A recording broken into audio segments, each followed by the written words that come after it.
Sir, in the first place, Port Authority has blocked any progressive growth. During the last Mormugao Port Authority has handled 21.01 million tons of cargo.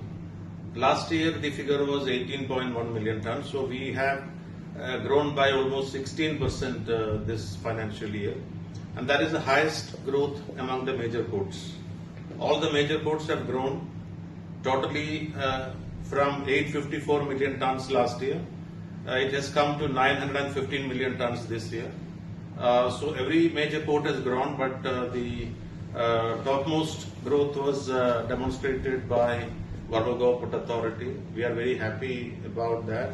And with me I have Vinayak Rao, Deputy Chairman, and the Traffic Manager, Mr. Jerome Clement.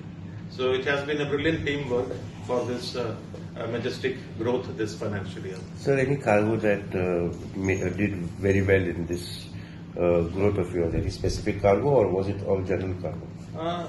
They almost whenever we grow, the perception is that we have handled more coal.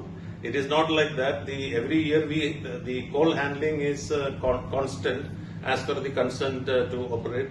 But what has grown is the iron ore, basically, then limestone, steel, and other cargo, which we have handled more this year. A little bit of containers, because we started containers last November.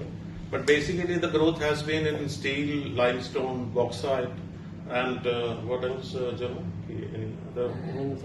Fertilizers. So basically this has been the growth. So when we talk about the port, as of now war is ongoing, Hormuz Strait, a lot of ships are there. Any effect to the port, Mormugao Port Authority, directly, indirectly, especially at berth number 10, 11, liquid ammonia cargo was there. Any issues with that as of now? I think we had a very limited, maybe we lost around 0.5 million ton of cargo, basically 2-3 vessels which were supposed to come via Hormuz Strait. What was the cargo? Was, I think, gypsum, bauxite. But basically the effect was minimal, and even POIL also. We are basically getting 3 tankers every month. So we are getting the 3 tankers even now. So far the effect has been very minimal, but we'll have to wait and watch for the next 3-4 months how that will be affecting all the major ports. So anything you want to say about the cruise tourism or the cruise terminal that is there, development, what is the present status of that, sir? For the cruise terminal, the Cochin port, which was the PMC, they had terminated the present contractor, and the contractor had gone on for litigation. But that is now sorted out, so we'll be going for another tender to complete the balance work within another 5-6 months. And about the Marina project, sir, anything is updated? Marina project, the port does not have much role in that. We have already handed over a water area of around 8,000 square meter to one company, and that company is investing around 20 crores to set up the marina. So it is expected that by the end of the year the marina will be set up. The port had launched a very ambitious solar project here, and the phase 2 was supposed to be launched. Any update on that, sir? Yes, we already commissioned a 3 megawatt solar power plant, and we are in the process of having the phase 2 of that. The modalities are being discussed with GEDA and also a few other agencies. What should be the model when we come up with the second phase? Because basically the Goa Electricity Department does not approve production of solar energy beyond your consumption.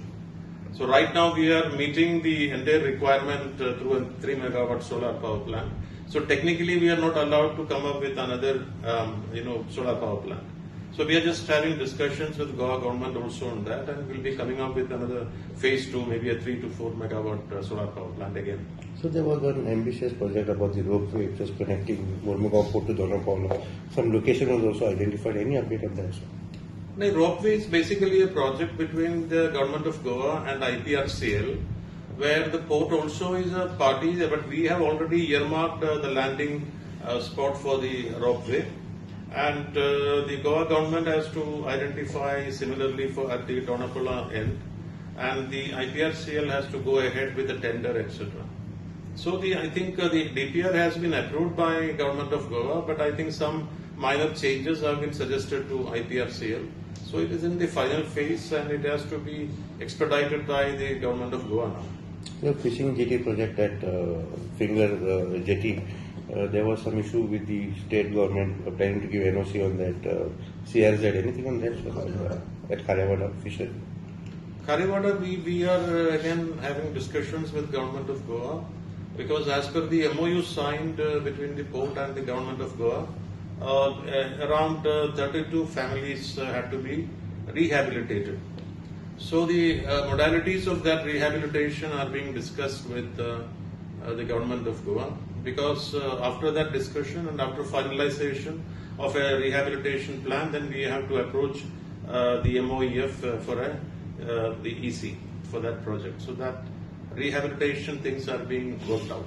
Any new projects on the Sagarmala that the port is looking forward to? We have already submitted a proposal for redevelopment of berth number 9 for around the night it was 740 crores under Sagarmala. But the thing is, the Sagarmala 1 funding, that fiscal space is over. And the ministry is approaching the Ministry of Finance for Sagarmala 2.0 funding. So only after approval of that, then we can expect some funding on that proposal. So there was one project about a ferry service from Bayana Beach. Anything about that? Ferry service from Paina Beach, there is currently Currently no. Because there was some time back there was a proposal, but that is not materialized. Okay. So in that, now we're talking about the growth that MPD clocked, and many a times people in Goa say, what is there in that for Goa? So any message for the Goans? There are a lot of speculations that tomorrow port is going to expand, if X, Y, Z. Anything that you want to speak on that? Vinayak, would you like to speak about that? Whatever happens in the Mormugao Port, the first beneficiary is the Government of Goa. So whether we increase the cargo handling or we do some capital expenditure, so the GST part comes to the state. So in addition, yes, the cruise terminal is expected to commence operations maybe end of the year. So definitely there will be some more employment generation here, which will be mostly for the Goans. So as cruise improves, you all know that yes, the Goan employment increases. As of now, I think we are also planning for a dry dock facility in the finger jetties. So that is expected to, we will be tendering soon. So that also again generates some more employment in this region.